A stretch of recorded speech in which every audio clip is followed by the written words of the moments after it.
NFL stadiums are built for noise and rivalry, but some fans forget where the line is. Fan hits him on the head and then hits Lamar Jackson. From a fan who put hands on Lamar Jackson and DeAndre Hopkins, Jackson pushes the fan back, obviously both in the wrong there, and was instantly erased from NFL stadiums to a viral misogynistic tirade that cost a man his job and a lifetime ban from his own team's arena. An Eagles fan is banned from Lincoln Financial Field, and tonight we've learned he's also out of a job. These are the NFL fans who crossed the line and paid for it. The Lamar Jackson and DeAndre Hopkins shove. Disrespectful behavior from fans is usually written off as part of sports culture, but sometimes it crosses a line with real consequences. One of the clearest examples came during a heated matchup at Highmark Stadium when a Buffalo Bills fan went from heckling to physical contact with NFL players and paid the price for it. As the Baltimore Ravens continued to score in a tense primetime game, frustration boiled over in the stands. After a spectacular one-handed touchdown catch by Ravens wide receiver DeAndre Hopkins in the third quarter, Ravens players walked along the edge of the field near the crowd. During that moment, a Bills fan struck Hopkins on the helmet. Moments later, the same fan hit Lamar Jackson on the head with enough force to visibly snap his helmet backward. Jackson immediately reacted, shoving the fan back into the stands before security intervened. The exchange happened in full view of cameras and fans, instantly spreading across social media. Jackson later explained that he saw Hopkins get hit first and reacted on instinct, admitting afterward that he let his emotions take over and should have allowed security to handle it. The incident did not end there, as Baltimore extended its lead later in the game. Another object believed to be a water bottle was thrown from the stands toward Ravens running back Derrick Henry after a touchdown. The bottle narrowly missed him in the end zone, further escalating concerns about fan behavior inside the stadium. The aftermath was swift. According to reports, the fan who struck Jackson and Hopkins was indefinitely banned from Highmark Stadium and from attending games at other NFL stadiums. The league and stadium officials treated the situation as a serious breach of conduct, reinforcing that physical contact with players is not tolerated under any circumstances. Ironically, the game itself flipped dramatically.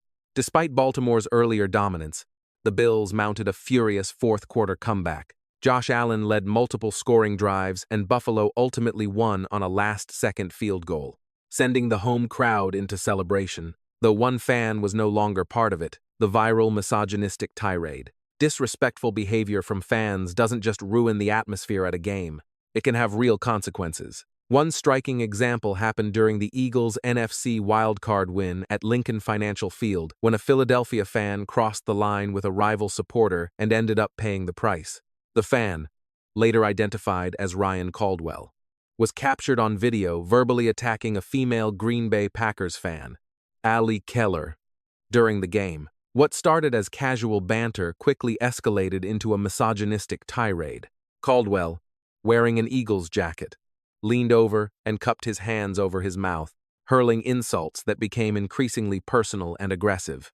Keller and her fiancé, Alex Basara, initially tried to brush it off, enjoying the game and even exchanging some friendly words with nearby fans. But Caldwell's comments continued and grew nastier as the Eagles pulled ahead.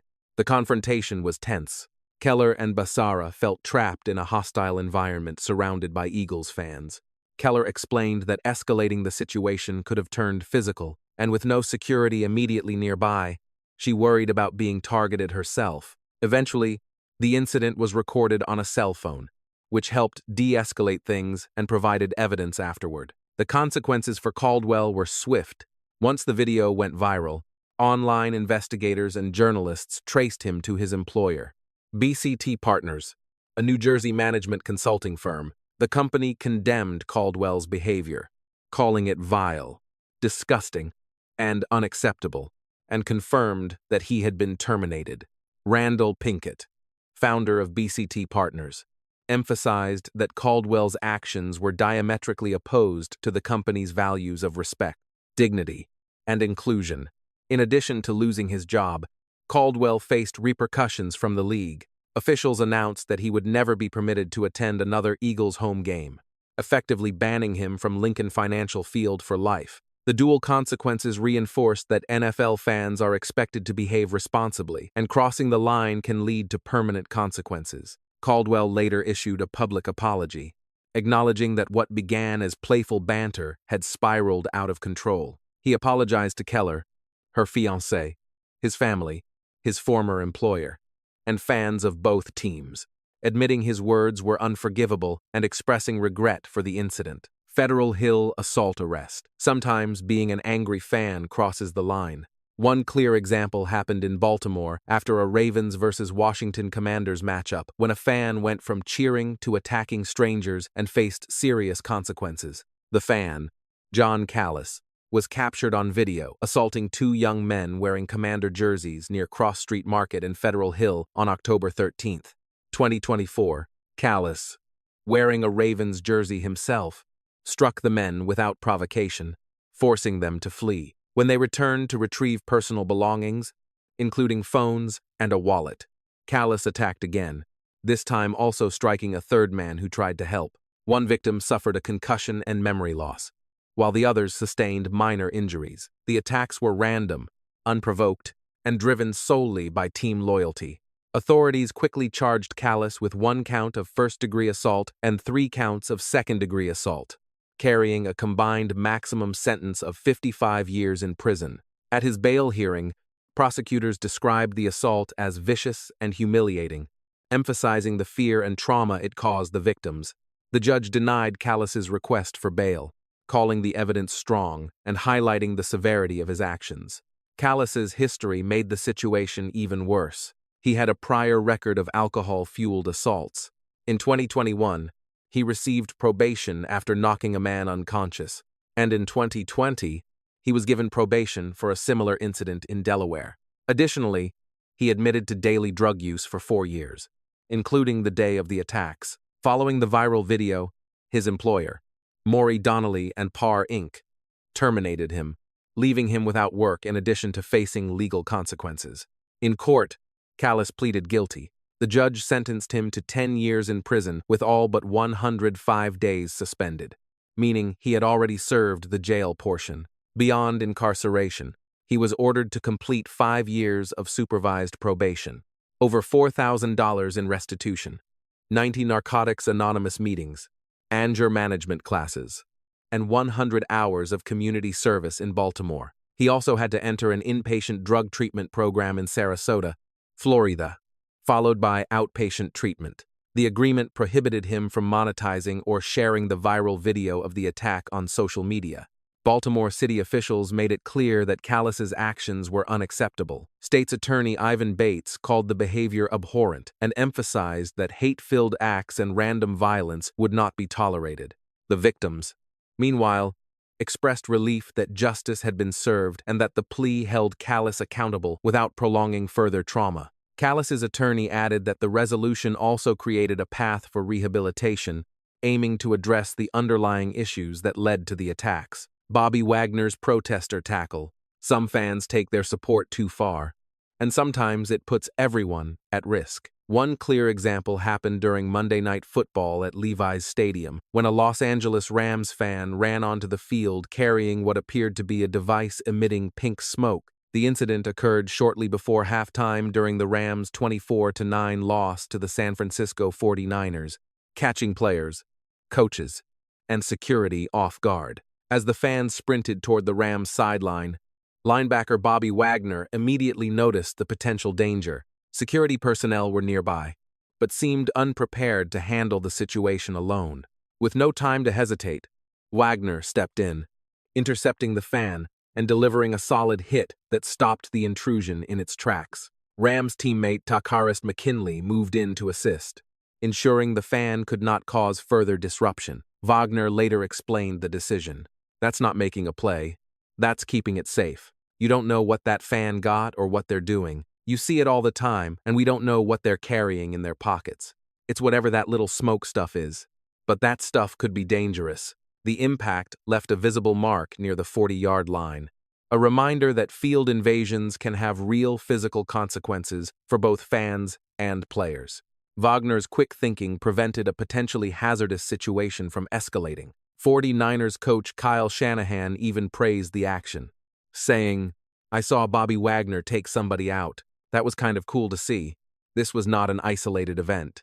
Earlier in the game, another fan attempted a similar stunt with a pink smoke device, but was stopped by security before reaching the field. Together, the incidents highlighted the growing concern over fans crossing the line from enthusiastic spectators to active threats. The motivations behind the intrusion remain unclear, but the risks were undeniable. A fan running onto the field with a device capable of emitting smoke creates not just a distraction, but a potential safety hazard for players, officials, and other spectators. The aftermath reinforced that NFL stadiums take these breaches seriously. Field invasions are strictly prohibited, and individuals who attempt them face ejection bans and potential legal consequences. The Tom Brady laser incident. Disrespectful fan behavior can take many forms, but some actions carry real risk to players in the game. One clear example came during the AFC Championship game at Arrowhead Stadium when a 64-year-old fan used a green laser pointer to target New England Patriots quarterback Tom Brady and faced consequences for it. The fan, Dion Morgan of Lee's Summit, pointed a laser at Brady. During the nationally televised matchup against the Kansas City Chiefs on January 20th, the beam struck Brady's jersey multiple times, as captured by a video later released by KMBC-TV. While Brady appeared unaware at the moment, the incident quickly drew attention from both teams, league officials, and the public. Lasers are banned at NFL games for good reason. Even handheld devices can cause temporary flash blindness, and direct exposure to the eyes can potentially cause permanent injury. Chiefs officials moved swiftly. Using video footage and eyewitness accounts, they identified Morgan as the suspect. The team banned him from Arrowhead Stadium for life and urged law enforcement to pursue the most serious penalties possible. According to sources, Kansas City police initially considered a disorderly conduct citation, but the Chiefs pushed for a stricter response to deter similar behavior in the future. The league also took the incident seriously. NFL spokespersons confirmed that the matter would be investigated with extra attention paid to laser detection at future events. The incident gained national attention because it occurred during a championship game and demonstrated poor sportsmanship that endangered a player. Military personnel even reached out to Brady afterward, warning that lasers near the eyes could cause irreversible damage. Morgan later appeared in court, pleaded guilty to disturbing the peace, and was fined $500. Stefon Diggs body slams a fan. Disrespectful fans sometimes take their actions from annoying to dangerous, forcing players to respond directly. One striking example occurred during a tense AFC divisional round playoff game at Arrowhead Stadium when a fan ran onto the field and came face-to-face with Buffalo Bills wide receiver Stefon Diggs and got stopped in the most direct way possible. The fan, wearing a Kansas City Chiefs jersey, ignored security and sprinted onto the field during a critical moment late in the fourth quarter. With the game tied and tensions high, Diggs didn't hesitate. Using a textbook shoulder tackle, he knocked the intruder to the ground, preventing him from running further or interfering with the play. Security immediately arrived, restraining the fan and escorting him off the field, but the moment had already drawn attention from cameras, commentators, and fans alike. CBS color analyst Tony Romo called it a textbook tackle, noting that Diggs may have prevented the fan from taking an even harder hit from offensive lineman Dion Dawkins, who could have caused serious injury. The incident highlighted how quickly fan misbehavior can escalate. The intruding fan was not just breaking stadium rules, he was putting himself and players at risk. While the specifics of any legal or league penalties were not reported, the fan's actions made it clear that crossing onto the field, especially during a live game, carries immediate consequences. The James Harrison suplex. Some fan moments go beyond passion and cross into outright recklessness. One of the most infamous examples came on Christmas Eve, 2005, during a lopsided Browns-Steelers matchup at Cleveland Stadium, when Nathan Mallett decided to storm the field and paid the price in a way that would follow him for years. Mallett, a lifelong Browns fan, had spent the night before partying heavily with friends. After a 3-day binge that included dozens of beers and relentless tailgating, he arrived at the game in a haze of alcohol-fueled bravado. By the fourth quarter, the Steelers were dominating 41-0. and Mallett decided he could do better than the Browns' defense. Sharing his plans with nearby fans and ignoring warnings from a few nearby security guards, he handed his ticket to another fan, passed off his beer, and hopped the fence. He ran from the east end zone toward midfield, barking and taunting with no regard for rules or safety. Backup Steelers tailback Verron Haynes narrowly avoided him, and Browns defensive lineman Kenard Lang tried to push him back. But the spectacle reached its climax when four-time All-Pro linebacker James Harrison intercepted Mallett mid-sprint. Harrison lifted him and suplexed him onto the turf, holding him down until Cleveland police arrived to take him into custody. The moment was captured by cameras and immediately became legendary. Mallett faced serious legal consequences. He was charged with criminal trespassing and sentenced to 5 years of probation, 250 hours of community service, court-mandated Alcoholics Anonymous attendance, and a series of fines. To underscore the severity, he was ordered to spend Super Bowl weekend in solitary confinement, ironically, missing Harrison and the Steelers' championship victory. The Browns also banned him from attending home games for the next 5 seasons. But the story didn't end there. Mallett's path of consequences became a turning point. Continued alcohol abuse led to further arrests and jail time, forcing him to confront the lifestyle choices that had fueled his recklessness. In prison, he embraced moral recognition therapy, setting concrete goals for his sobriety, family, and career. Over time, he built a stable life, a long-term marriage, a child, self-employment as a painter, and a commitment to sobriety that has lasted 16 years. Decades later, Mallett had a unique opportunity to close the chapter on his infamous moment. In 2025, he reunited with James Harrison at a candlelit dinner. The two laughed about the tackle, reflecting on how that single moment on the field had inadvertently steered Mallett toward accountability, sobriety, and a productive life. Harrison, known for his intensity and dominance on the field, listened intently as Mallett recounted the night's events and his journey to personal growth. Brawl at FedEx Field. Disrespectful fan behavior doesn't always stay verbal, and when tempers spill into physical violence, the consequences can be immediate and severe. One such incident unfolded during the Washington Commanders' sold-out home opener against the Arizona Cardinals at FedEx Field, where a confrontation in the stands escalated into a full-blown brawl that quickly went viral. During the game, tensions flared between fans seated in the lower bowl.